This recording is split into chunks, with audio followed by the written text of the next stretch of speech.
Hi, Yeah. Lynn. Hi, Alma Birch. Amma. Yay. Hi, friends. Okay, let's wait for the last person to jump in.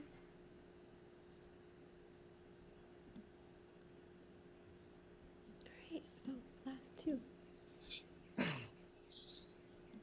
Alma Birch says, Dan. All right. Oh, here we go. Uh, Hi, everyone. Happy Thursday. Hello, and welcome to the Brooklyn Rail's Common Ground. I'm Malvika Jolly, Special Projects Associate here at the Rail, and today I have the pleasure and privilege of welcoming artists Flávio Cerqueira, Karina Aguilera Skvirsky, and Adán Vallecillo, who are joining us today alongside our very own friend and comrade Dan Cameron for a conversation on race, ethnicity, and alterity in Latin American art. They're joined today by the poet Celina Su, who we have in the audience with us, who will be reading to close today's program. So excited to have you and really looking forward. Finally, we've started out all of our events here with two important acknowledgements. The first is that here in New York, we are on Lenape, the unceded land and waters of the Wappinger, Canarsie, Munsee, and Lenni Lenape people of the Delaware Nation and the Shinnecock Indian Nation. The second is an acknowledgement that Black Lives Matter. And I think it's worth taking a moment to remember that the heart of both of these acknowledgements is a commitment to the liberation of the oppressed and solidarity for all those who struggle for freedom, in recognition of the fact that when it comes to liberation, our histories never unfold in isolation. So, in that spirit, I would encourage you to check out the chat where I'll drop a living resource document of resources and actions that we've been putting together behind the scenes at the Rail.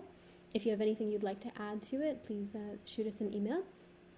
But we'll get right into it. Now it's my honor to welcome our wonderful guests of this afternoon. An artist and storyteller, Flávio Cerqueira creates vigorous figurative bronze sculptures focused on the construction of narratives and representations of actions. He uses everyday objects such as mirrors, books, tree trunks, ramps, stairs, and more to create tension with an out-of-scale bronze human figure. And essentially, he uses sculpture as a tool to immobilize the moment of the fragment of a narrative. We'll hear a lot more shortly. Excited to have you, Flavio. He's joined by multidisciplinary artist Karina Aguilera Skvirsky, whose practice began in photography and then expanded rapidly into video and performance. In 2019, she received a grant from Creative Capital supporting her project How to Build a Wall and Other Ruins, which we'll see excerpts from very soon. And she's exhibited this project in solo exhibitions at Museo Amparo in Puebla, Mexico, and Ponce and Robles Gallery in Madrid, Spain, and here on the Zoom with all of us today. And she is joined by the artist Adán Vallecillo, who studied fine arts and sociology in Honduras and Puerto Rico. He Yeah. now So sorry. He now lives in Honduras still, and the methodology of his art practice is strongly based on research, on site, and combining local, visual, and social aspects of his work, and keeping them, as always, in conversation and in questions. We have New York based curator, art writer, and educator Dan Cameron. There's a lot to say about Dan and his curatorial works, but for the time being, I'll say that he is our comrade and the editor at large here at the Rail. Dan, take it away. Well, thank you so much, Malva. Hi, everybody. Welcome to this panel. I am so excited to be able to do this today. And I especially want to thank Fong and Nick for helping coordinate this, and of course for Malva for leading it, and for all of you for attending. I want to take you back a little bit just to explain a little how I got onto the trajectory that led to today's panel. In 1991, 30 years ago, I organized an exhibition for La Caixa in Madrid. The exhibition was called El Jardín Salvaje, and that was essentially an exhibition of, which means the Savage Garden in English, and it was an exhibition of American artists creating installation-based work. You would know many of the artists in the exhibition.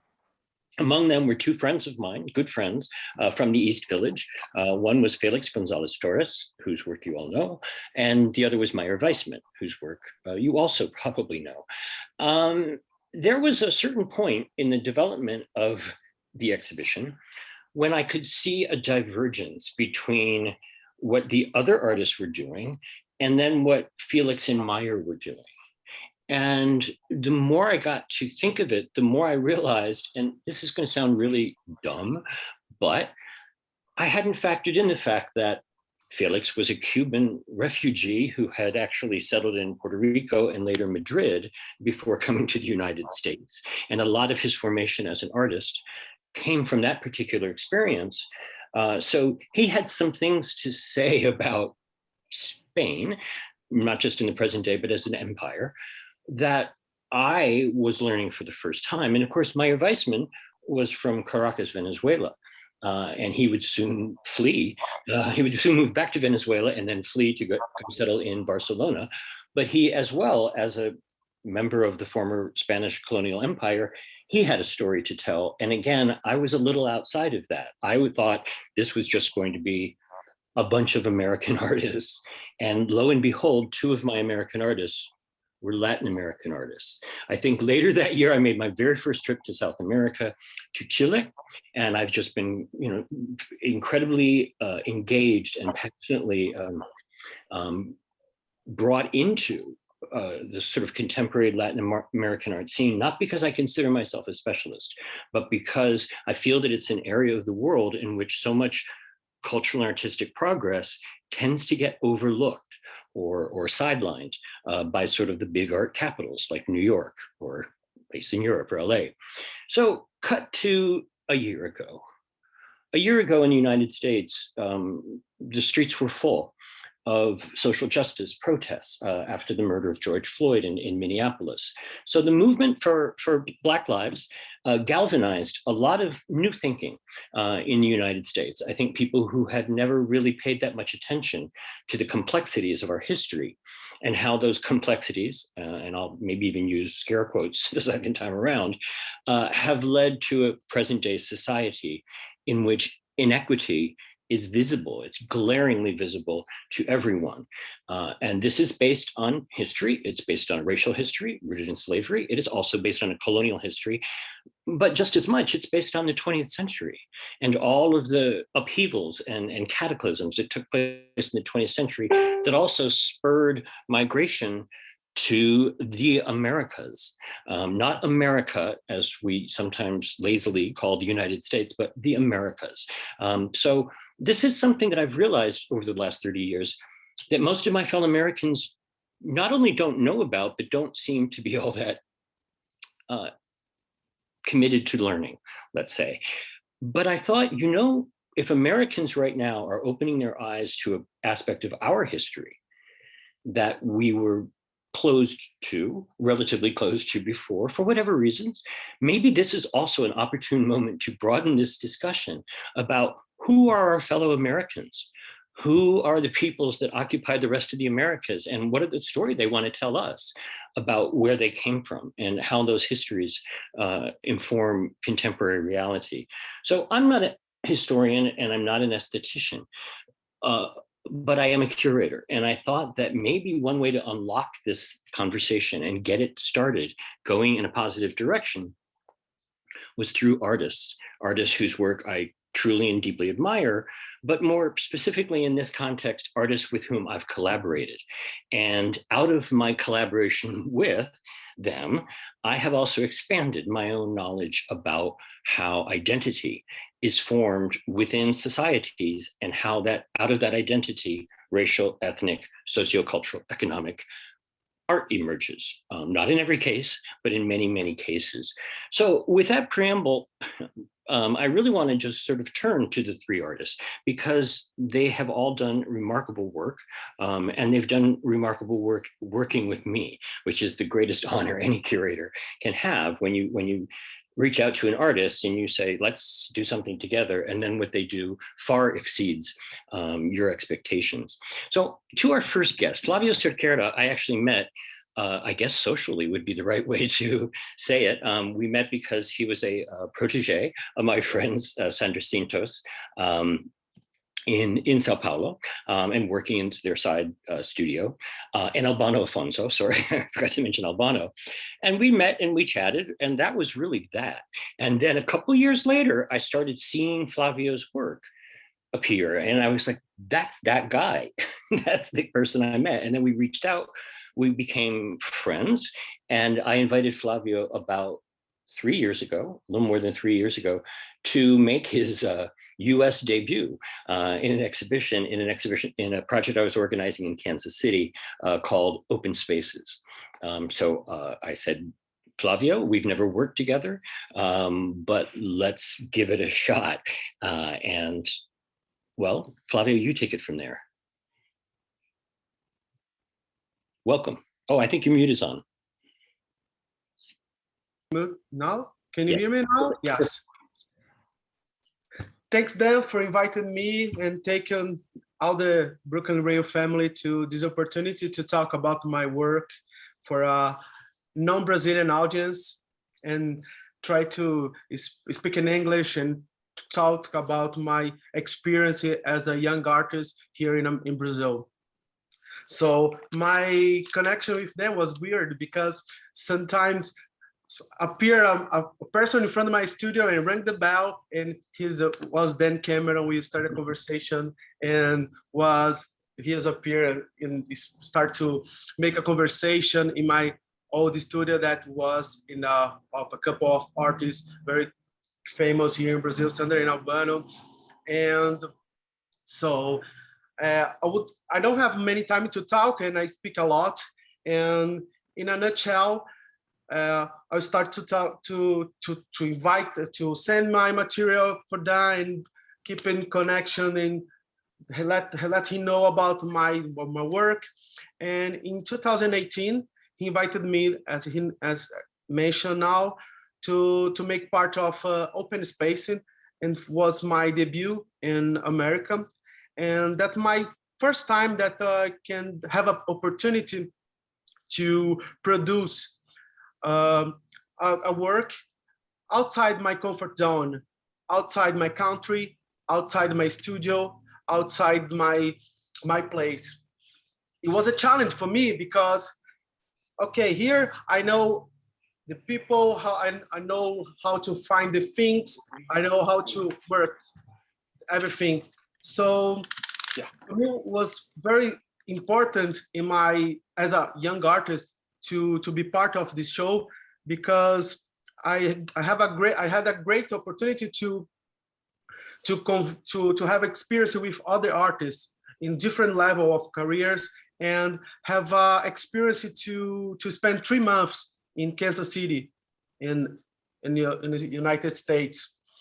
And Dan was very patient with me because we changed a lot, and he helped me a lot, and how to build it to build a new piece for this show.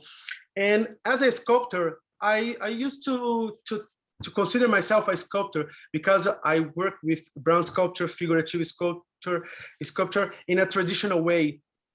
And I used to work with personal histories and personal narratives, invented narratives, and sometimes historical narratives.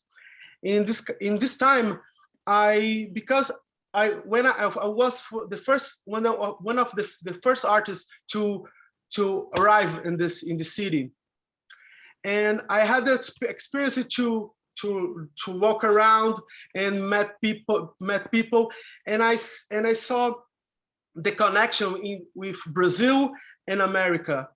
I'm America as United States, and a lot of issues that I have here in Brazil, I can saw in Kansas City as social and racial and social and cultural issues. Same is I have in Brazil, in São Paulo, that the place that I live and born, there's a big city, So I decided to bring a image of a young woman, a young girl.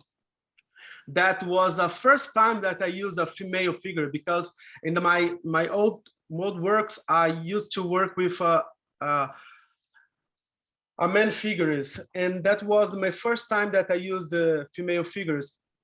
And I tried to bring a family recorded memories, because my family came from the north of Brazil, northwest of Brazil, the city called Bahia. In the 80s here in Brazil, we have a problem with drought.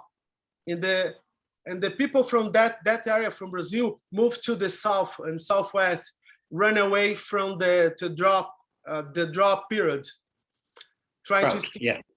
You know, so we call the êxodo rural, that we call here in Brazil, and people run away from try to find more opportunities, work opportunity, to try to have a better life. So my mom was pregnant of me. She was 18 years old, and she ran away from that village that she lives, trying to escape from this drought period. So I tried to make an homage of that women of my family, because in that period, women carry a bucket of water on top of her heads to feed the family, you know. So in you know, I know the issues of our society. So I try to change the subject. So I decided to change the bucket of water and change for a pile of books, to change the meaning of this kind of feeding, you know, because I understand today that education and information, you can feed yourself, you can feed, and you can get more, how can I say, more opportunities in our society. You know, I understand today, because when you have education, you have a tool for get the more important things in your life. So I'm bringing the process of this work, because I start to modeling a piece in clay, and I make an aerial structure and make a piece in clay, and after I made the cast in silicone and plaster, to take a copy in wax, to make a copy in bronze. Can you put this, flip the next, yes, next image? Yes, thank you. So for me was important, and the great opportunity to cast this piece and try to bring a part of me and my country, my family, to show up for another audience, because for me it was important that, you know, because how can I improve my voice? Because okay, I'm a young artist here in Brazil. Everybody knows the subjects that I used to talk with my work, but in the first time in America, I would like to bring my reality, my points of view to a new audience. You want to say something, Dan? Well, Flavio, I was actually going to ask if you could tell us where this is, where the images are taken. Well, what is this place we're looking at? The place, which place that Yeah, I think just to remind people where this all was done, because you weren't even in Kansas City. Yeah, I was in Kansas City, in the middle of United States, and I can feel the same problems that I have here, like racism, and the city spread out, and okay, you can see the Black people and the Latin people, as I can see in Brazil, as in the margin of the society, you know, and the service position, not in the, you know, it's very complicated, because I can see a lot of similarities in the two countries, because it's very familiar, this kind of situation. And for me, staying in that place, because I spent 3 months in KCAI, the Kansas City Arts Institute, to produce this piece. And the piece was installed in another university, UMKC. And for me, to bring that piece, young girl, yeah, with a pile of book in top of her head in a university, bring a figure of a young Black girl in that campus is an important thing for me. Bring to is a representation of people like me, or people like my family, people are around me here in Brazil, because is as a Brazilian is very kind to be, because Brazilian is confused by a lot of nationalities, because in our colonization you can hear Italians, Spanish, indigenous, a lot of people from a lot of countries in Africa.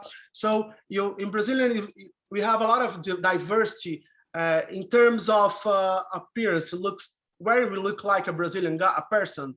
It's very hard to define how looks like a Brazilian person. If you try to find in airport or in some place who's a Brazilian guy in middle of that person, it's hard to understand and localization that person in middle of a lot of people, because it's hard to find, because we are very mixed races. So I try to with this work I try to put inside that campus, inside this city, in that exhibition, bring what I want to say with that piece, what I can express with that sculpture.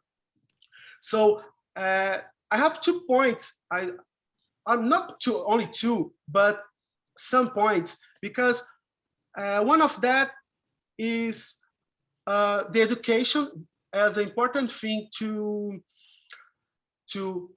become something, or to change your life, because I'm came from a very poor background, and with art and education I can change a little bit my life, and can travel and can circulate in an art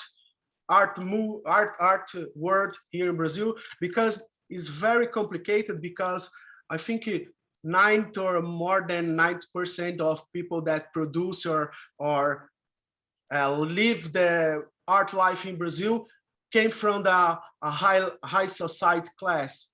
Mm-hmm. I think it's very important to emphasize this, because it's almost prohibited, not in terms of prohibition of these people from the hoods didn't come or don't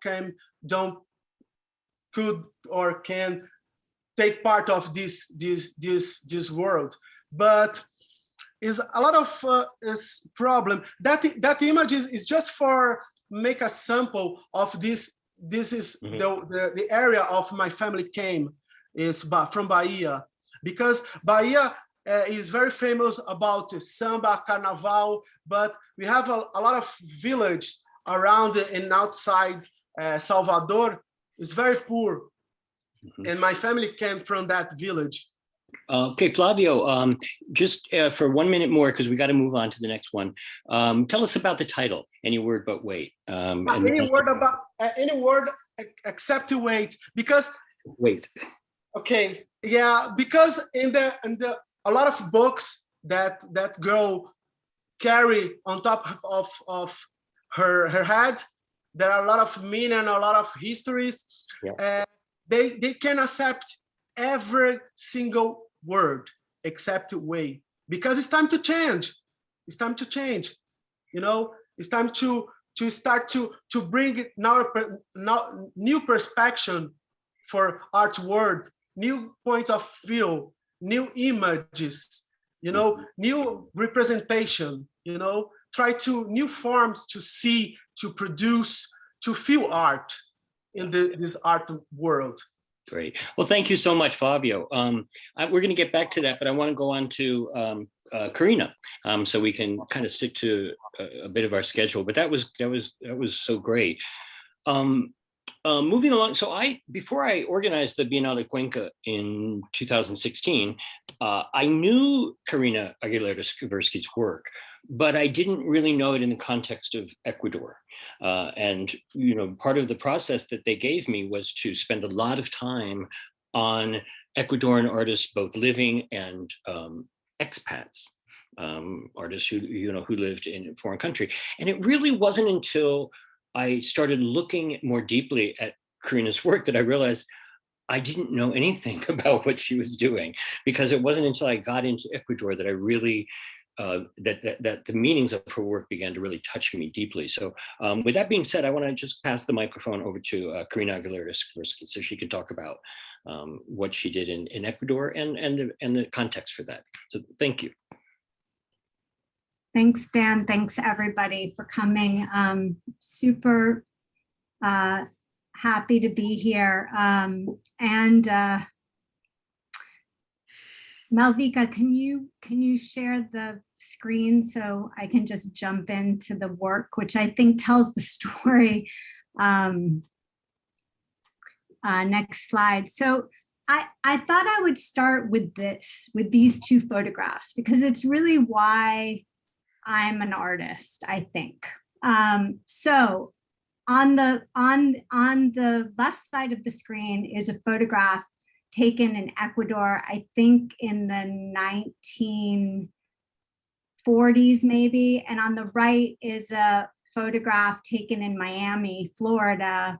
I think also in the early 1940s. And so the photograph on the left is my grandmother sitting in the middle. And the photograph on the right is my grandmother and my father.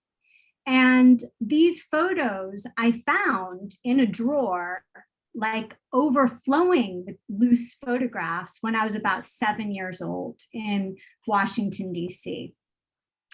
And I guess, like, instinctually, I was just drawn to them, like, without, in a very innocent way, I was trying to make sense of my family, right? And so my family is kind of the entry point I often use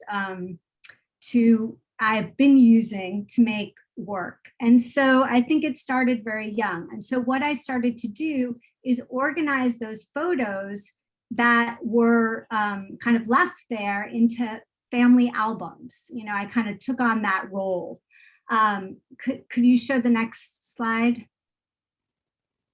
And so early on, I think even, I think 7 or 8 or 9, I started to, get cameras that my parents generously bought for me. And I think this is one of the first cameras I ever had. It's like a 110 or 210.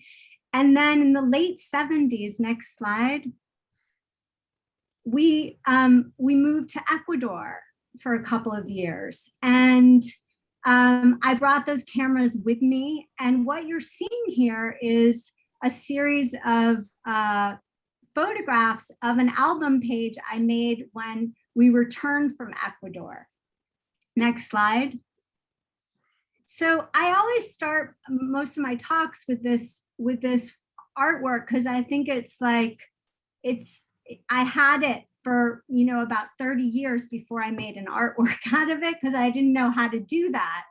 And it really kind of connects to my practice in a really deep way. So the piece is called Karina's Pictures from Ecuador. And what I did was, in refinding this album, next slide,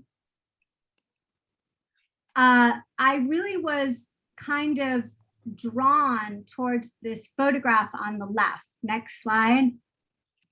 So this photograph, I was like, and I teach photography, so I'm like very attuned to like how to read a photograph. And I was like, what is going on with this photograph? Why did I take this, right? And so what you see here is my father and my sister and a homeless family on the street in Guayaquil, where we were living. And I didn't understand why I took the photograph. And I was about 9 when I took it. And so I realized that my father, who is American, Jewish of Eastern European descent, asked me to take the photograph in some way, or he asked me to do a project on the problems with Ecuador. And I realized that I was in this really, peculiar space of being both very comfortable and part of Ecuador, speaking Spanish, understanding the culture, through my family, but also having this kind of, first world perspective on Ecuador. But it was very, it was very naive, it was very innate. And so when my father said he wanted me to take a photograph of the homeless family, which ethically is really problematic, right? But when I did it, I photographed him and my sister and the family. So it really complicates the photograph, which is what made me do this piece. So next slide. So what I did is the album is mostly untouched, but I started adding some text to the text that was already there that was kind of based on my memories of living there. And I confess right now I'm in Ecuador, so that's what you hear in the background. And so in that way that album merges that my childhood with like my kind of consciousness as an artist, as a photographer even. My work tends to do that. And so I'm going to shift to the perilous journey of Maria Rosa Palacios, which is a 30-minute video. And I am going to show like a short clip. But this is the project that I showed at the Cuenca Biennial in 2016 that I worked with Dan Cameron on. And the piece, what I did was, Maria Rosa Palacios was my great grandmother, and she was from Chota, which is one of the 2 Afro-Ecuadorian regions in Ecuador. The other is Esmeraldas. And I knew that about Chota. And what happened is I realized, I knew she had come to Guayaquil to work as a domestic in about 1908. But I didn't know how she did that journey. And as I started to do research, I realized that, she did the journey in 1906 because my grandmother was born in Guayaquil in 1908. And so I realized that she did that journey before the railroad had been completed in Ecuador. And so that created this like a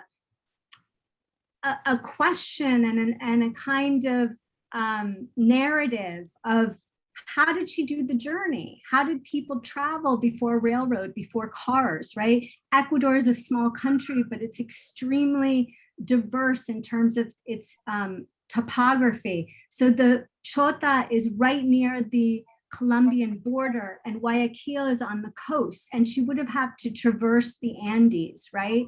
And so I figured out she probably followed a kind of route that was close to the railroad, which was also the route that the Incans had created when they created their own Inca road that went through the Andes from about the bottom of Colombia through Chile. So I reenact her journey, and I'm just going to play a little bit because then I can kind of talk about it.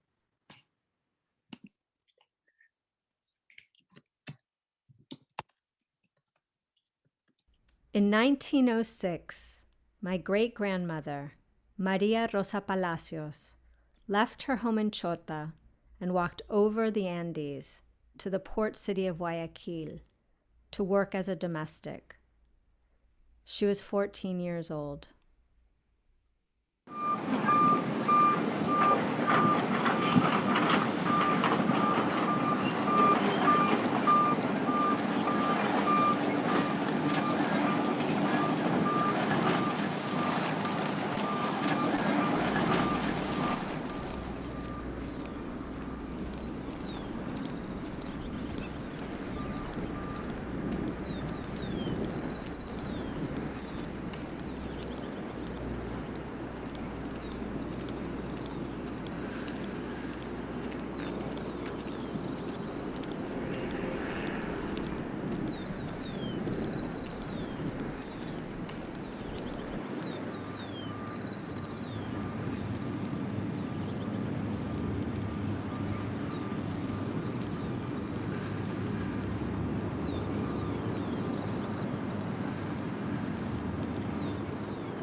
I'm so sorry, guys. I'm going to start that over so that you don't have the little gray box.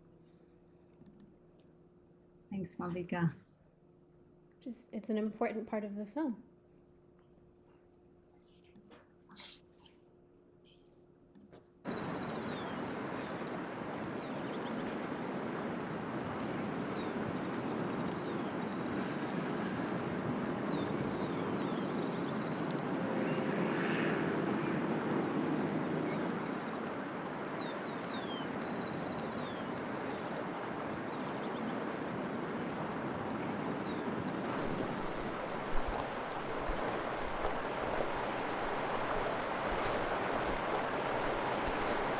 ¿No le duele? Sí, es que está duro porque peluquita Sofita, toca esperar.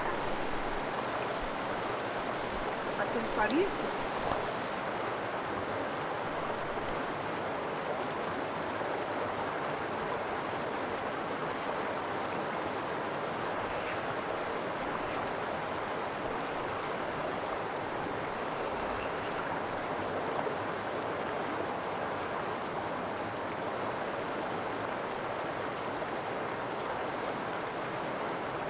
Traiga la cinta.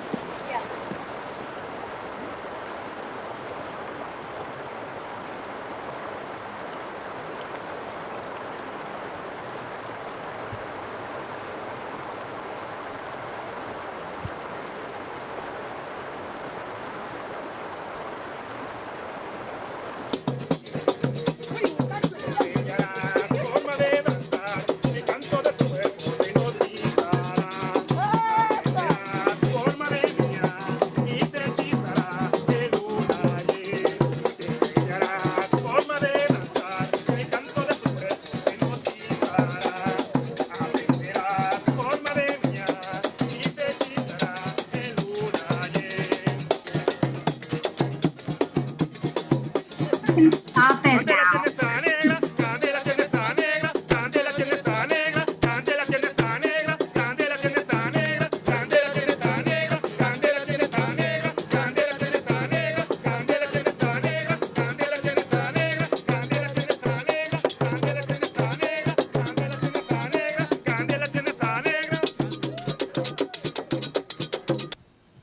¿Y qué pasó cuando murió Rosa María? Cuando murió I ella. love this part, but I think we should Le probably stop it. hizo telegrama a mí. Yeah, I love that part too. Maybe we can do it in a Q&A or show a little bit more.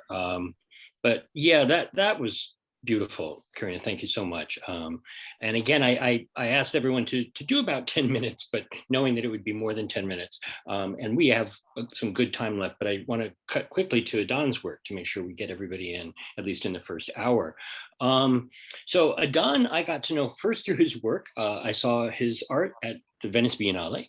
And the work he showed was absolutely one of the most hair-raising things I think I've ever seen in a biennial. It was a display case of human teeth that had been pulled out by evangelical missionaries, if I'm not mistaken, in Honduras, who as I'm going to say front for their activities, offer free dentistry to villagers. And so this display in Venice was sort of almost a comment on, I took it first as cannibalism in a way, just this sort of forceful robbery of a person's, anatomy for what was purportedly goodwill. So I used that introduction to reach out to Adán, who lives in Tegucigalpa, Honduras. And I'll add a personal note. I've always been especially desirous of seeing the art in Honduras because I'm married to a Honduran and I visited the country multiple times for family reasons. But when I found Adán's work, I realized I'd stumbled onto a Honduras that I'd been looking for all along. So I invited him to participate in the California Pacific Triennial in 2013, and then in the Bienal de Cuenca in 2016. And he produced a expanded work for the first show and a brand new work for the second show. So I'm going to turn it right over to Adán so he can share that with you. Welcome, Adán. Thank you, Dan, and thank you for the rest of the team from Ride Brooklyn to invite me. Remember, you visited me here before the triennial, the Pacific Triennial. You came to here to visit me and in my studio and in this village. I am living close to Tegucigalpa, the main city of Honduras. The name of the place is Loma Alta. It's a small village. The majority of the people are farmers. And I have my studio here, but I grew up in the border between Nicaragua and Honduras. And for me, it's so important, this exchange of raw materials and this mixes with the trade of commodities, no, in recent wars. But I'm gonna talk about two projects. One of them is raw materials. When Dan Cameron invited me for the Biennial of Cuenca in Ecuador, and I was enjoying the presentation of Flavio and Karina because there are a lot of things in common, no, in our country in different scales, no, because Brazil is huge, Ecuador is for us is huge. Honduras is a small country in Central America, but we had a lot of things in common, no? And this topic about the exchange of raw materials and industrial materials with third world countries and the first world countries, no? And my project for this Cuenca Biennial, it was raw materials. I went to the Valle del Chota also to get resources, no, in the place. And I went to Esmeraldas also.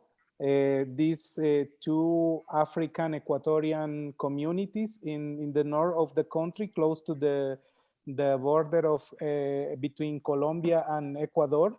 And I discovered this history, you know, about the Valle del Chota communities. They are enslaved people, no?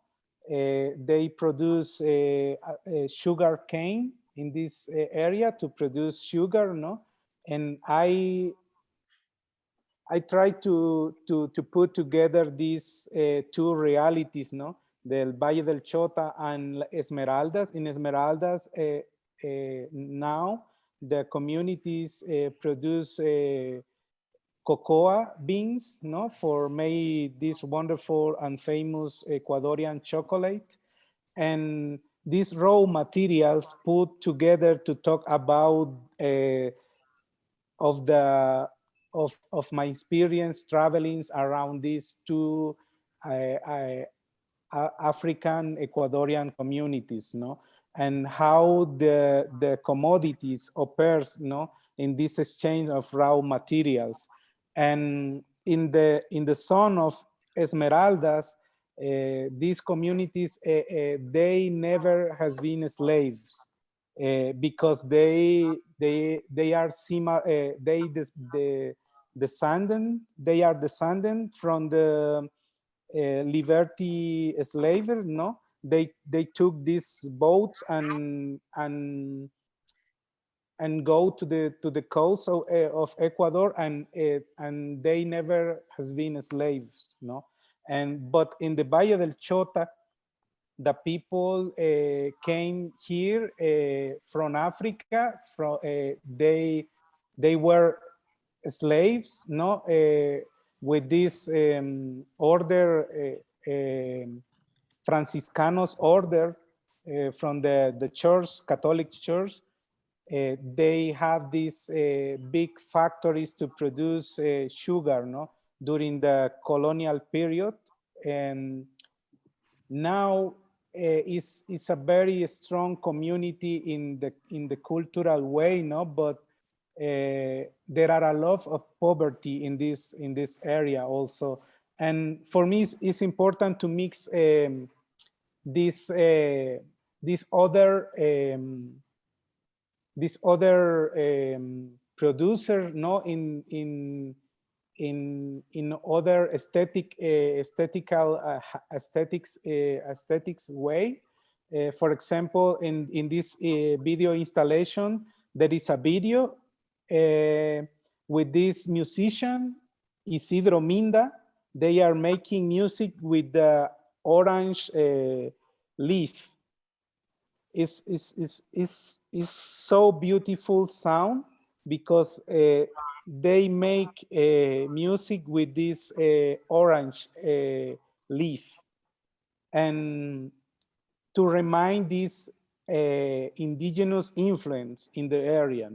And then I wrote with chocolate this phrase: el que no tiene de Inga tiene de Mandinga.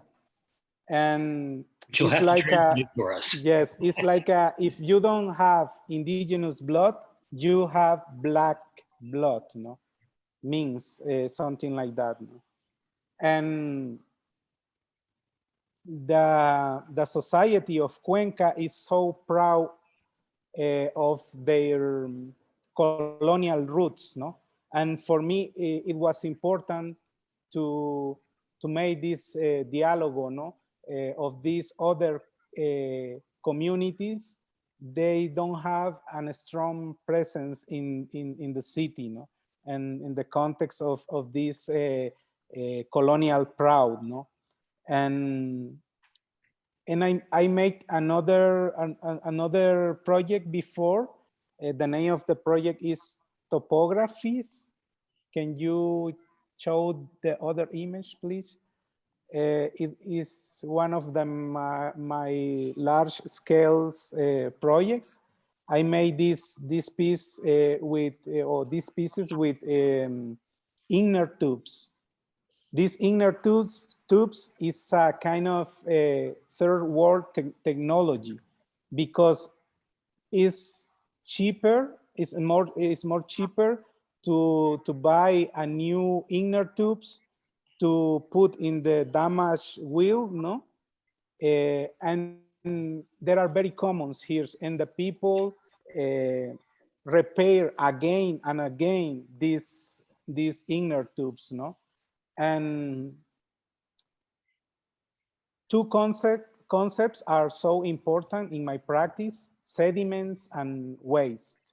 And these concepts are linked with my own background, no, and my family.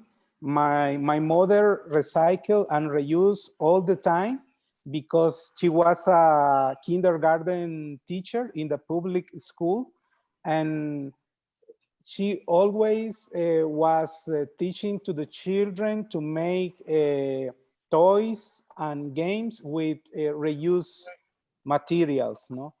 And for me, it's important this difference, no? The difference of recycled and the reuse, because recycled for me is more about this recent philosophy, no, this ecological vision, no, for the planet, but reuse is more linked to the survival strategy, no. And in my family, that is it was so common. For example, my first experience making a new notebook, removing the old unused pages and a spiral to make a new one. That was my first experience of reuse during my childhood, no? And it was a working class family experience, no? And this kind of experience mark you for the rest of your life, no? And for me, these two concepts are so important, but in the last years, I was more focused in the raw materials chains, because it's linked also with my own family history, you know. My two grandfathers, they were working in, one of them in the minery, these USA companies in Honduras, and the other, the father of my mother, he was working in the banana plantation in the North Coast, in these USA companies in the country, you know? And for me, it's important to make this kind of resource. In, for example, I went to Michoacan to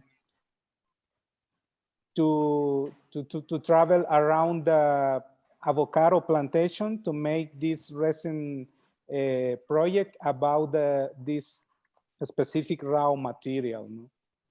And other things that mark me is, for example, the fight of Berta Cáceres, this environmental woman, no, who was murdered in 2016 in March, no. And in my country, this fight is so present, no. There are a lot of communities fighting for the natural resources against the big foreign companies, no. And this is another topic is important in my practice. And Wonderful. Thank you. Wow, thank you so much, Adán. That was really beautiful. Well, I just want to note that we're getting up onto 1 o'clock here, and I had sort of carved out time for me to ask all of you questions, but I'm almost thinking that having brought all of you together, maybe it's better as a host to let my guests talk among themselves. I mean, I think that there's a certain response that you're having to each other's work. And without putting anybody on the spot, I was wondering if any of you did want to sort of remark on sort of points of connection that you're feeling. Oops, I put you on the spot.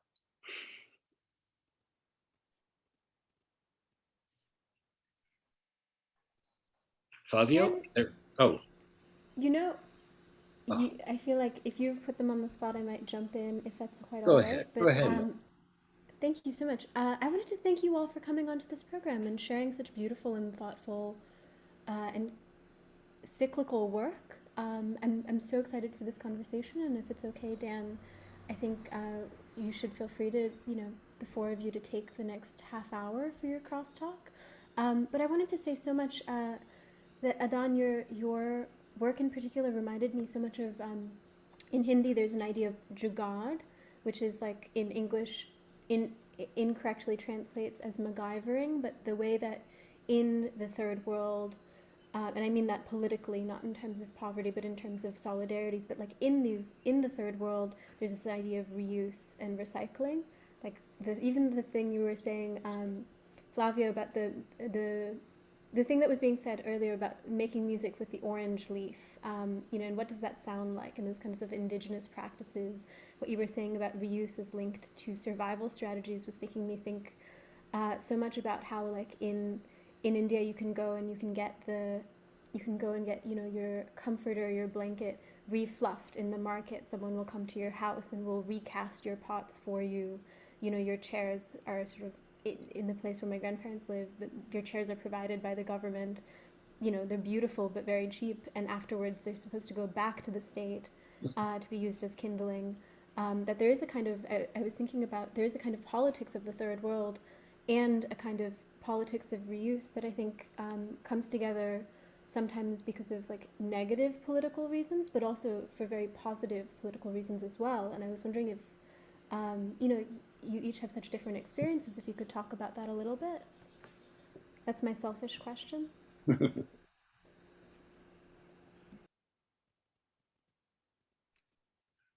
Was there anybody in particular you wanted to answer that, Alva? I think whoever feels compelled. I think my personal point of view, I think it's hard to compare with another countries, but in Brazil, it's hard to understand because we have a very, very hard problem because corruption, and in our country want to be a US, in terms of a lifestyle or looks like, and our president, our president now, Bolsonaro, have a lot of connection with Donald Trump, and they have a lot of scandal, and we have crossing a very, very complicated situation with COVID-19. I think I'm not changing I don't know if I answered correctly your question, but I think it's important to say. So yeah, it's hard because I asking for everybody how much costs one life, because our president speculation and is involved in a scandal of corruption, because he asking for buying vaccines, asking for $1 for vaccines. He didn't buy the vaccines because he asking for Pfizer and another companies to asking for $1 each vaccine, each shot for buying the vaccine, and he didn't buy. So he passed more than 500,000 deaths here in Brazil of coronavirus, of COVID-19. So is our everything is under the carpet, because we have a lot of things involved with, for example, we have a religion party in our government. It's hard to believe, because one part of to make a decision is a evangelical party. In Brazil, we call the bancada evangélica, because he make a decision about who take the decision in our country is decided for a religious party. So the companies are, for example, are selling for America, for United States company, So Brazil is like a big farmer, continues being a farmer for the eyes of for the globe, because we have a lot of resource like water, like the fruit. I mean the South America in general, and the globe want to continue to explore this resource, So because the Latin Americans from the eyes of the globe is the friendly people, and they like parties, as a Brazilian, people love samba or carnival is a friend people. Okay, I'm a friendly people. I'm like carnival too, but it's not only this, you know.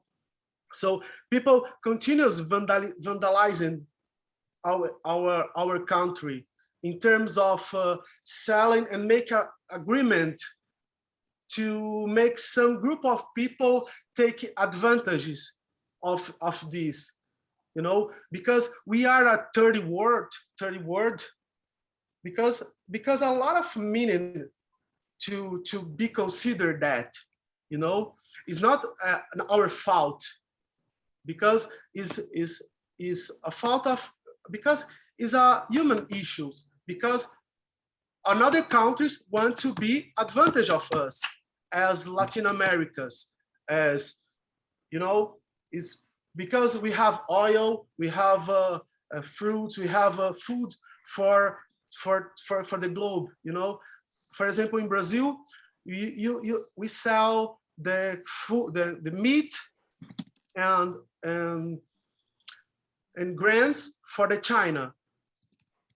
Okay, so you have to pay the price in dollars, because we have to sell for the Chinese people, to Chinese community, we have to sell, and the people from here have to pay in not in dollar, because the price is very expensive. One minimum salary here in Brazil is about $200, and people have to pay bills. People have to pay bills. People have to buy food, to give education for a family. So you know, it's very hard to believe, and to look at that, without to do nothing, you know, because another countries as USA and some countries in America take advantage of us. You know, it's hard to talk for a America audience this, but it's true. Mm-hmm. You know, because as a Brazilian, it's sad, because okay, we were a colonized country. We weren't anymore. Okay, you have to give back this and follow word. So it's hard, because a lot of things, a lot of companies control the market of the food, the market of the oil, the market of a lot of things here in South America. All right, well, Flavio, I think we're going to cut to the Q&A now, because we are now starting to get some questions pouring in. But yeah, I was actually going to, I thought where you were going with that was actually going to be about sort of how each of you pointed to a family history and a sort of a lineage that led up to, you know, you becoming, not so much becoming artists, but sort of how you created the subject matter of the work. But I got a signal from Malvika that we got a couple of questions that she wants to go ahead with. Yeah. So if you don't mind, I'm going to turn the mic over to her. Oh, thank you so much, Dan. Flavio, no, I completely agree. And thank you. Like, there is a discomfort to coming. I feel this daily, but I do think there is a discomfort to coming to the programs of U.S. Empire, right? And having to give, like, you know, polite little identity politics talks in a digestible format. And at the same time, right, it is like relevant and vital. And so thank you for coming on, because, you know, these are the data points that people need. So we Sorry for move away. Sorry. No, it's okay, but it's not a moving away, it's a moving towards. So our first question, which is really fascinating, is coming from our friend in the audience whose name is DML9, at least name on Zoom is DML9. My friend, I'm inviting you to turn on your microphone. Oh, I'm sorry. Is this a live? I thought you were going to read my question. I thought all the presentations were really quite marvelous and really wonderful. But I think the connection that I saw between the three works was representations of continental diasporic Africans. And so my question was about what I'm noticing in the work I see here is a different treatment of continental African subjectivities that is unique to how American Blacks might deal with that representation. I don't know if that makes sense to the artist who made the work and anybody on the talk, but could you maybe, some of you, all of you, talk more specifically about your connection with continental Africa and why and how it appears in your practice? I think that's pretty much, I think that's the question. I think that American Black artists deal with African subjectivity in a much different manner that feels more, I don't know. Is that helpful? That's where I'm at. Okay, thanks. Extremely helpful, thank you. And I think because of the sound quality, the question is, can each of you speak a little bit more directly about the African diaspora, your relationship to it in your work, how it might differ from, place to place or personally? I'm super interested in this subject, and I think it's because I've grown up and spent so much time in the US and have a kind of consciousness around identity and the African diaspora through that experience, yet also understanding the African diaspora through my own family history as a kind of not a contrast, but as a juxtaposition. So also understanding, and I wonder if there's, and I feel like Flavio and both Adán kind of talked about this, is like the kind of understanding around colorism. And I think I'm really interested in audience and how, my work around the African diaspora is understood in different contexts, right? In different kind of connection, that what I see as the kind of invisibility of the the Afro-Ecuadorian experience in Ecuador, which I think Adán was also talking about. There's a kind of invisibility, and yet, as Flavio was saying, like everyone's like mixed race or has some kind of trace, right? And like my piece is about that, right? Like I'm sort of ambiguous. I, definitely kind of pass for white, but I'm not. But, those kinds of issues, how, one is perceived in their own country versus in the US.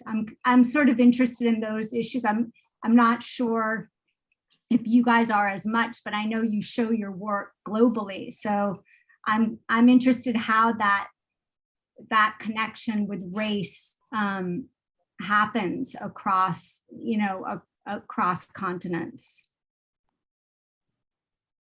Yeah, in Brazil is my point of view about Brazil, because in Brazil is the country that have more Black people outside the Africa continent. And the Brazilian country have 55% of Brazilian people is considered Black people, Black or brown people. We have these contracts because they have a lot of issues because the invisibility of the skin color. If you have when you say, we have this conversation before, when the skin color is darker, the society is more perverse. The police, the society looks like as an enemy, and is invisibility is more present in this life, because we have in the Latin America in general, we have the mixed races because the process of colonization. So we have a lot of slavery period, very long in Brazil, 300 years. Brazil was the last country to abolish this slavery, is the fact. So, and this brings a lot of a lot of scares in the country. So, and in the Africa diaspora is a part of our life as a Brazilian in general. because not in political or society, but in our culture, in our food, in our way to live, because they bring is impregnated in our culture, in our day by day.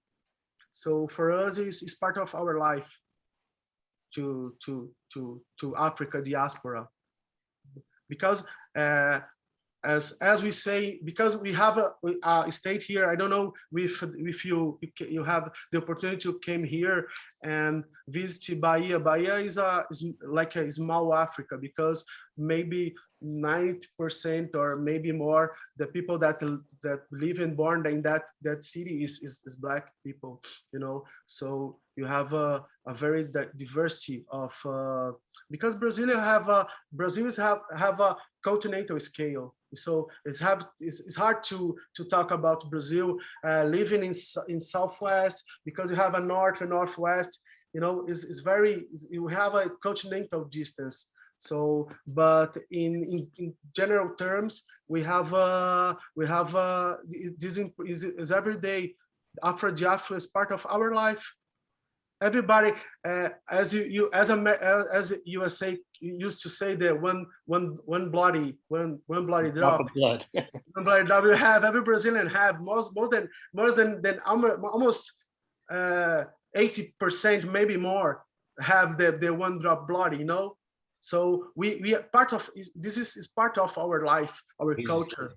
I just want to jump in. I want to give Adán a chance to address the question, but I was thinking about it a little bit more, and from my reading, and it's very incomplete, it seems that a lot of sort of the African, back to Africa, if you want, readings and ideology of the 19th century was actually part of a broader abolitionist movement. And Africa was presented in a way as an alternative, as something to think about.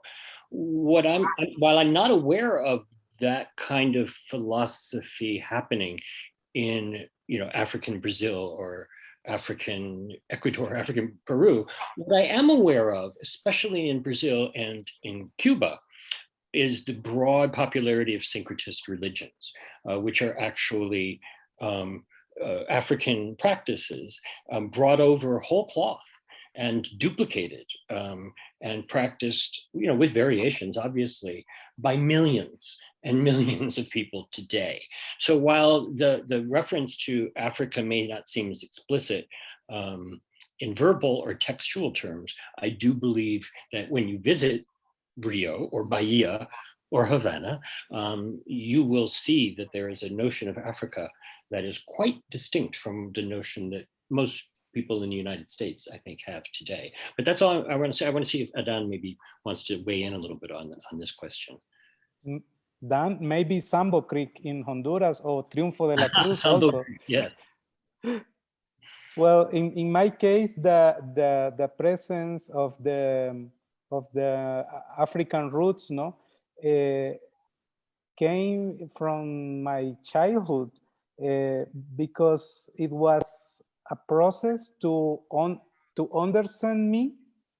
It's like a resource, personal resource, because I never feel in the way of the white people in general, always I feel different, and maybe that it was a reason I wanted to study sociology, to understand more this ethnicity, or these mixes of cultures in my family. For example, in all my family, the people is so diverse, because some of them looks like Black people, some of them more indigenous. In my case, sometimes the people look at me like a Black man or like indigenous or mestizo, and this intuition, I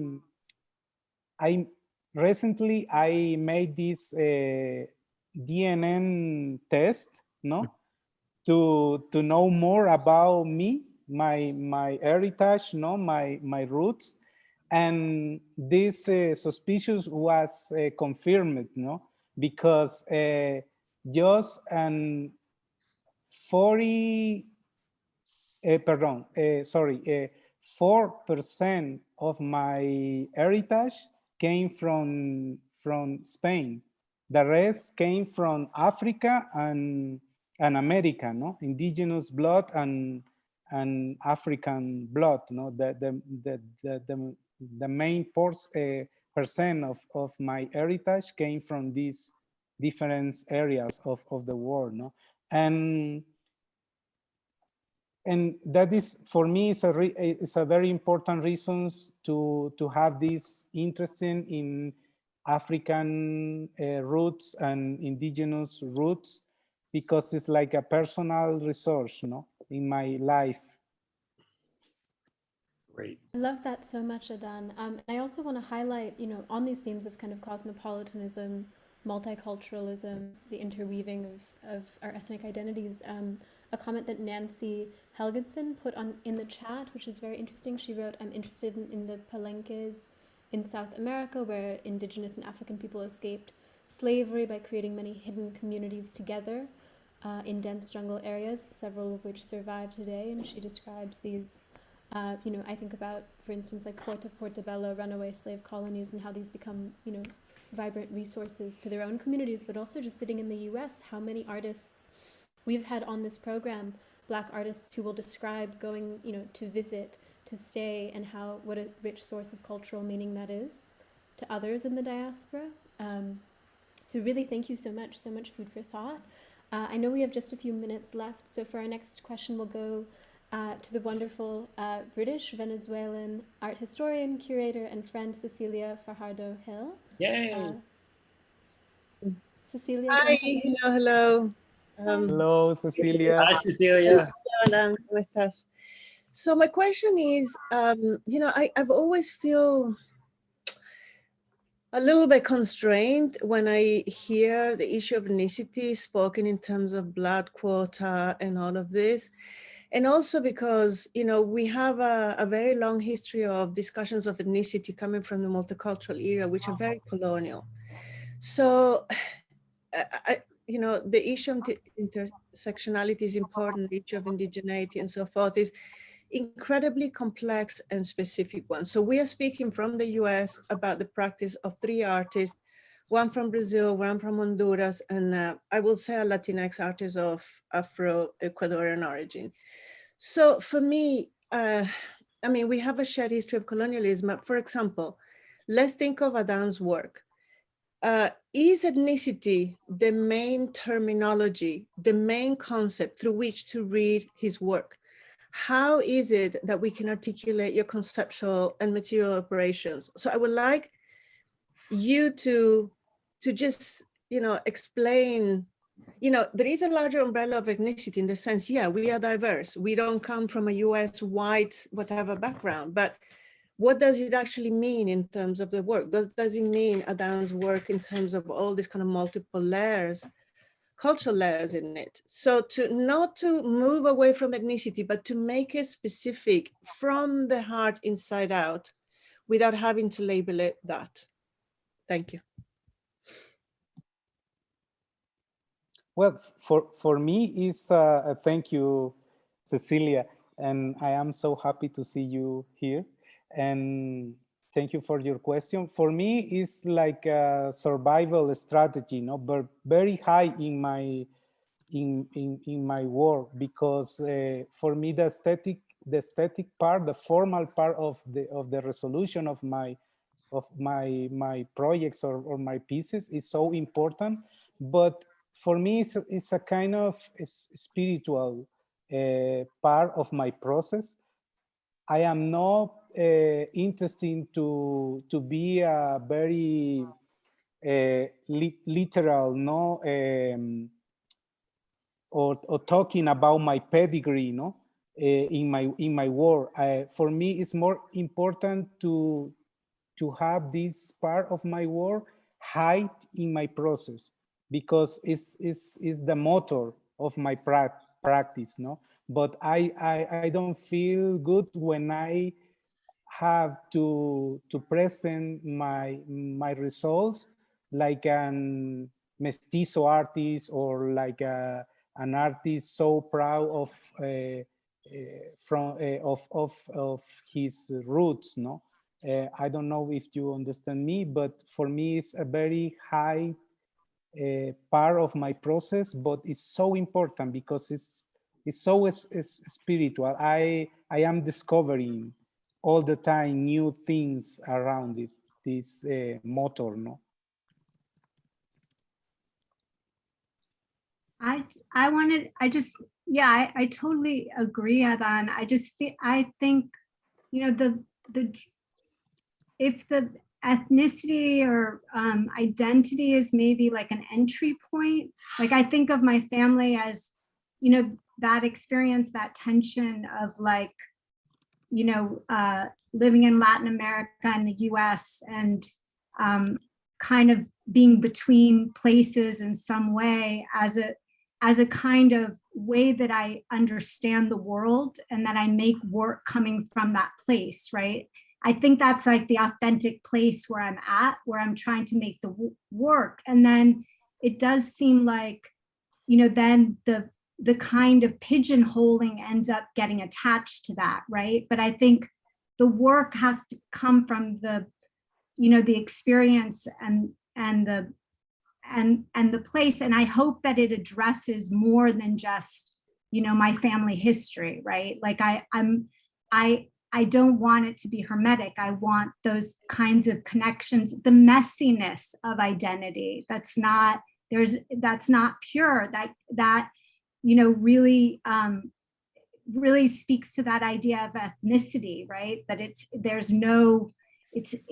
not, it can't be, you know, clearly defined within a box. And so I make work that makes sense to me rather than trying to like fit a box. I don't know if I understood, if I answered your question or where you were getting at with it.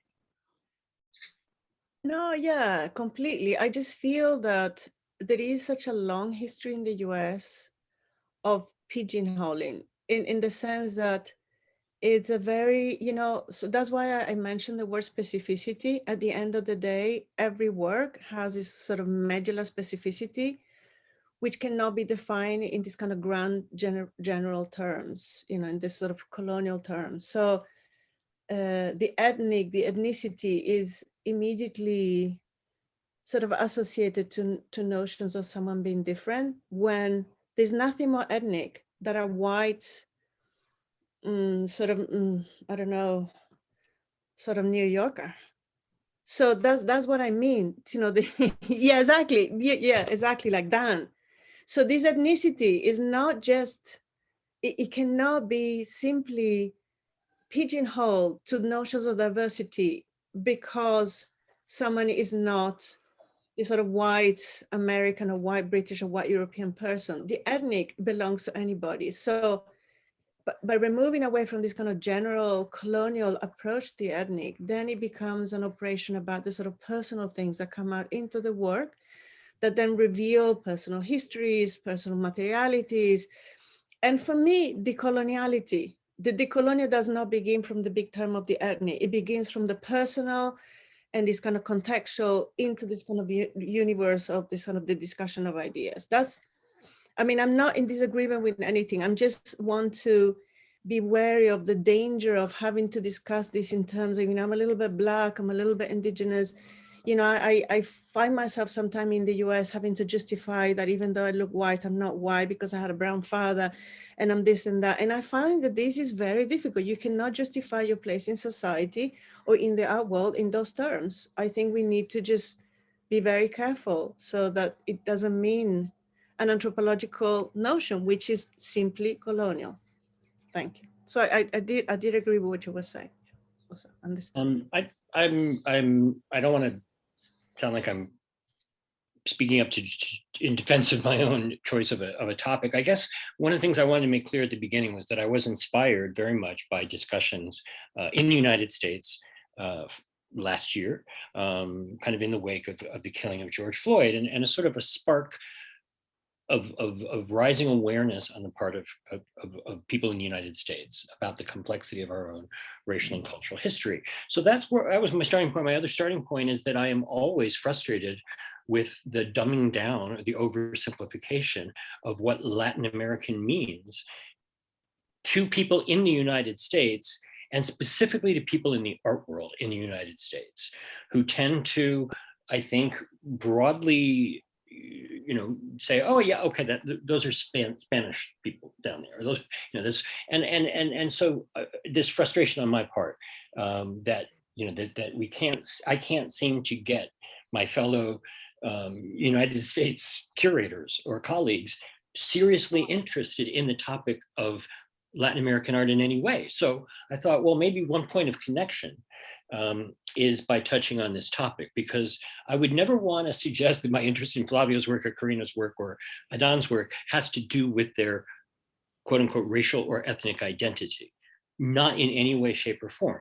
My experience with their work, however, has caused me to return to, I would say, antiquated, inherited beliefs about identity and how it figures into art.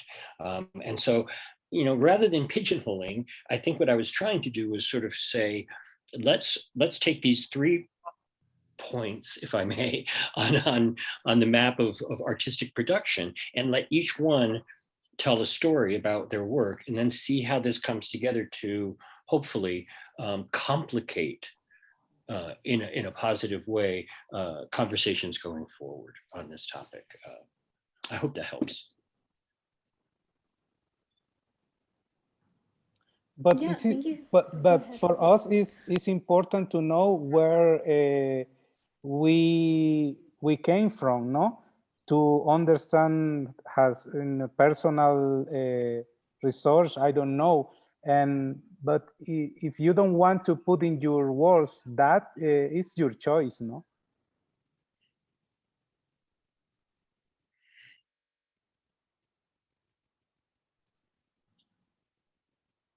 Truly, I think this is a good instance of that it's not an either or, it's an and. And I think that a lot of very useful matter has been said. I'd love to, because we have just a few minutes, I'd love to go to my colleague Catherine with our next question. And you should be able to turn on your microphone at will. Thanks. I have a question about community. I'm just noticing this common thread between each of our artists today. This common thread of community. I'm thinking specifically of what Flávio was saying about the diversity of Brazil due to colonization, and Karina, what you were talking about with family as entry point to making your work. And then Adán with what you were saying about the exchange of raw materials. I'd love to hear each of you talk about or elaborate on the importance of community and also collaboration in your work. Maybe Adán, if you want to start. Well, I decided to live in Honduras. It's so difficult for any artist live here because the contemporary art sense is so weak, no? But for me, it's important to be in dialogue with my community, and I am also I am making some collective projects with other artists here. For example, this performance festival, Reunion is the name of the performance festival. And we organize this festival in collaboration with artists and people from Switzerland and Honduras. But the festival is here in Honduras. We made the festival each 2 years, no? And we try to make the festival in the countryside, each editions, for example. And all the time I am linked with collective projects, doing things and discussions here. because I don't know, the people here in Honduras is so curious people, and they love contemporary art, but the institutions, there are a few institutions that support artists. Is so complicated making art here and to be an artist here, but I am happy doing this kind of projects here and collaborations with other colleagues and exchange with people from other countries, no? Because to maintain the contemporary art spirit here. And I worked in jails, for example, with people in jails, or with children's, different kind of education art programs, but more in small scales, no?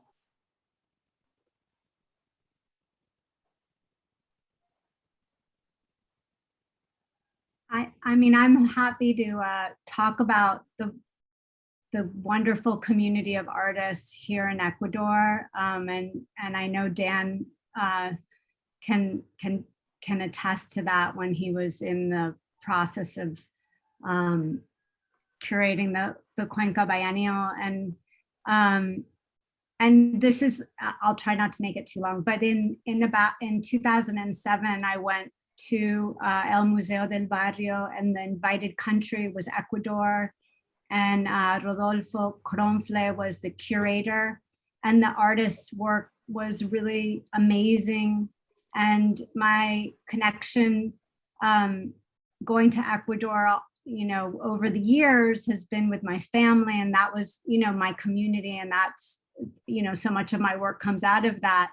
But I also got to know the artists that he showed, and they're my friends, and I'm part of this incredible, vibrant, wonderful community with all of the, you know, issues of what it means to be an artist, and marginalized, and all of that also here. But the work and the, you know, intellectual rigor is, I just feel very lucky to be part of that, to be part of multiple communities, to have, you know, a wonderful arts community in New York, but also have this really incredible art community here in Ecuador as well. Thank you so much. I'm going to be a little greedy and seize the final question for my own. But Karina, I feel like we've barely spoken about your film, which was such a highlight and such a blessing of this conversation. I guess my question is really about legacy, and it is a question for everyone on the panel, and many in the audience. But I feel like I'm so intrigued by this question of generations, and you kind of reenacting with the perilous journey of Maria Rosa Palacios, reenacting her perilous journey, but casting yourself, you know, possibly outside of her role, and kind of the process of how just the craft process of how you created those scenes, how you decided what, you know, what the stage for her perilous journey would be. I guess my question is also a bit, I'm sensing themes of cyclical time, that you're disrupting nonlinear systems, this idea of like Sankofa, that you go back to return, that just this idea that we are in systems that are cyclical, right? And I guess I was wondering if, you know, I would love to give you an opportunity to speak a little bit about circularity and how this film came to be before we close out. Or I'll try to Thank you. sum it up. Well, it took a long time. It was 5 years in the making, and what we cut it off right when I was it's a hybrid piece, so it's like part performance, part documentary, and definitely has like a breaking of the fourth wall every once in a while, like the making of the piece kind of comes through, and a lot of it addresses like transportation, like all the different ways she would have had to travel. And I there was a break in my family, but I was able to find a living relative who I interview about my great grandmother, who she actually died this year, like a few months ago, Nora Victoria. But she remembered everyone. She remembered my grandmother. She remembered my great grandmother. She remembered my grandfather. And that's really the starting point. So the piece really starts there. And I kind of put myself in the space of, you know, that space of like, well, what is kind of some of the questions that Dan and Cecilia and Adán were talking about, like, what does it mean to be of Afro-Ecuadorian heritage? What does that look like? You know, this weird way that we perceive color, right? And so I kind of awkwardly reenact this, clearly not her, but trying to engage with that history and all the other histories that opens up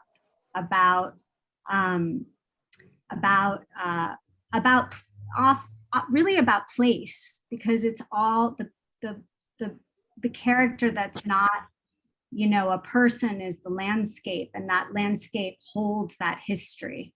So, you know, it's that engagement through the place to connect and kind of collapse the time frames of the present and the past. Thank you so much. I love the way you phrase that about the landscape and the history that is held in it. I just want to highlight, we're having some very interesting dialogue happening in the chat right now. From Nancy, this idea that decolonization should challenge falling into a pigeonhole and transform it into a portal. A lot of love and thank yous to the artists and for Dan for bringing everyone together. You know, and Lydia Rubio's point I found very interesting, that we should be mindful not to fall into the label of, into the practice of labeling whole art practices by ethnicity, that roots are always an influence in complex art practice, not its totality. Cecilia Fajardo-Hill brings up that, you know, there is a form of pigeonholing in approaching ethnicity as well, and this shows up in, you know, last year's landmark protests, which is something, you know, I think about constantly as well, is how much white folks in the United States co-opt Black grief.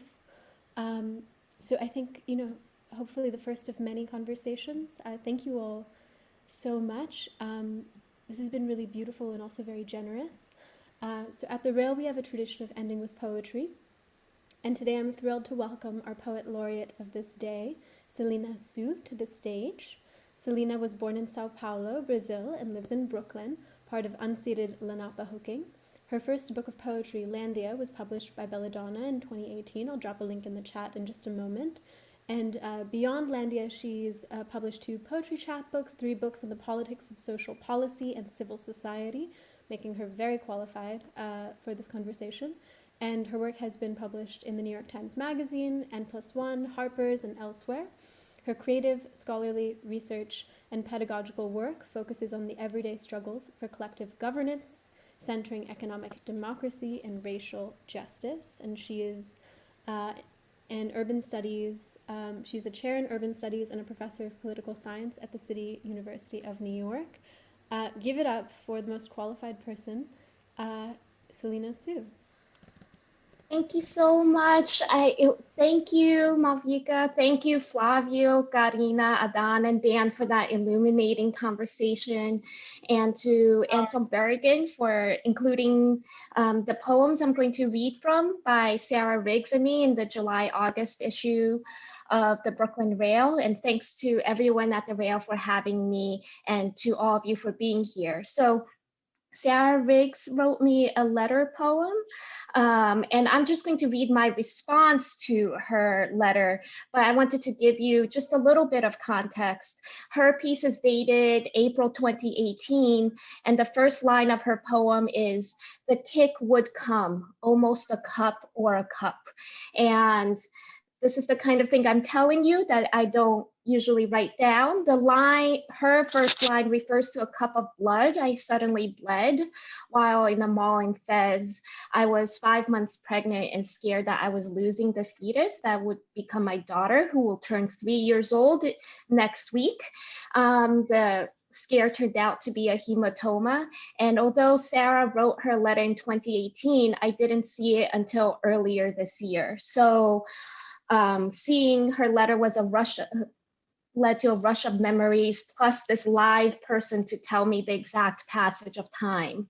And I wasn't going to mention more, but after the really lovely panel we just listened to, I wanted to mention some continuities and preoccupations, despite me being outside of the visual art world.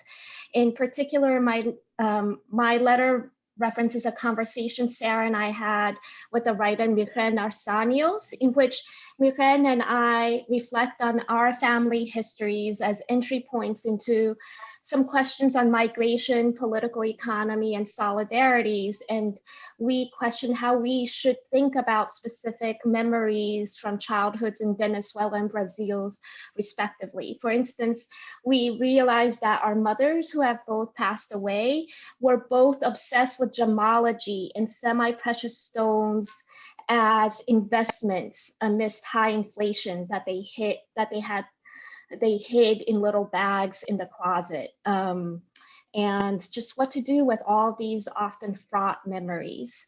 And last thing, because we have an international audience, I'll also just mention that Section 8 vouchers are American US public subsidies for housing. February 2nd, 2021. Dear Sarah, between the lines of your poem, A Gift, I recall that hyperventilating taxi ride through the outskirts of Fez, as if she had been born by cesarean. This morning, the aforementioned Kick spies a steel water tower on a building across the street, declares affection for the robot. The crunch of her boots sinking into the creme brulee of one-day-old snow. In my mind's eye, the rhythms of lap swimming at the Y under fluorescent lights, your ink line drawings projected behind you in the second floor manuscripts room of the public library, the sensation of the escalator en route. Almost moving away for a year to be with a grandmother, and in the meantime, the oud. In the meantime, fleeing Los Angeles to rescue a language. This year of purgatory is crowned unprecedented, but no pigs fly outside my window. So I attempt to interrogate exactly which logics are now suspended and how many simply slip on cloaks of invisibility. On blankets shared on the north end of the park lawn, in galleries accompanied by the whooshing of Jan's balloons filling with air, of Elena's sewing machines threading palindromes across generations and continents. This afternoon, she points to the rooster felt doll, or as she calls it, the chicken with a heart-shaped hat. For Lunar New Year, my father's girlfriend gives my daughter a red envelope with a $100 bill. I am not allowed to refuse it, even though she just gave a 2-year-old more than a day's wages. She has been on the waiting list for Section 8 housing vouchers for more than a decade. A grammar of survival, a syntax of lagniappe. I think of her subway commute, ensconced in our respective homes, grappling in this longest months for the semblance of a pattern of grief. Who among us travels, performs hours of waged care? A sentence becomes a kind of privilege, research as devotion.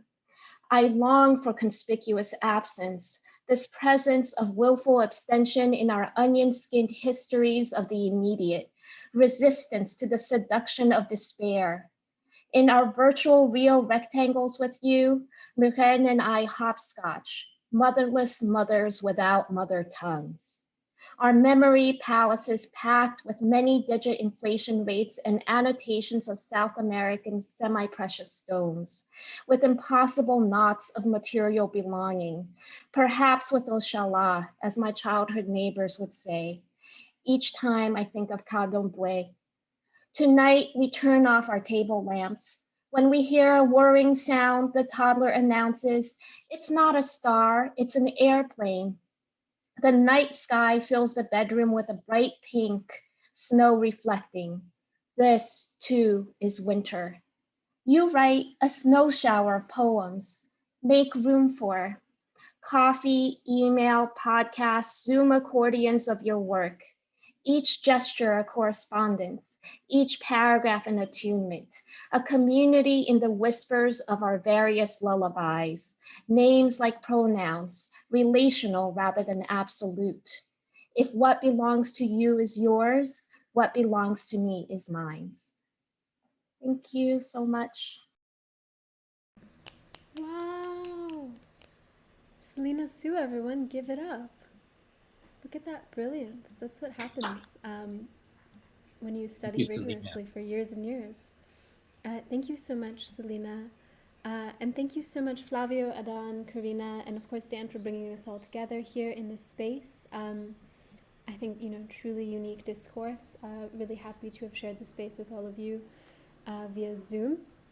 As always, we'll share the recording of today's program on our archives as well as on YouTube, so it will be available in a day or two if ever you'd like to revisit this conversation.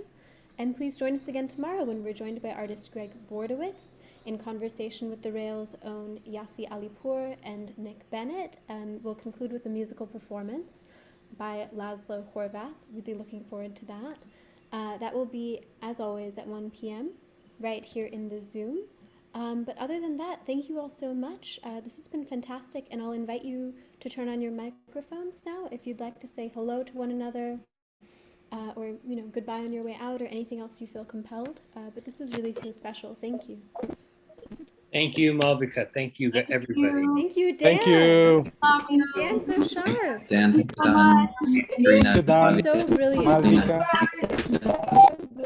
And Cecilia, so brilliant. Everyone is so brilliant. Nice to see you again, Karina. Listen, but I want to Thumbs up, Dan. Love this. Love this. Dan, you are the best. Hi, Hello. This is so fun. This is amazing.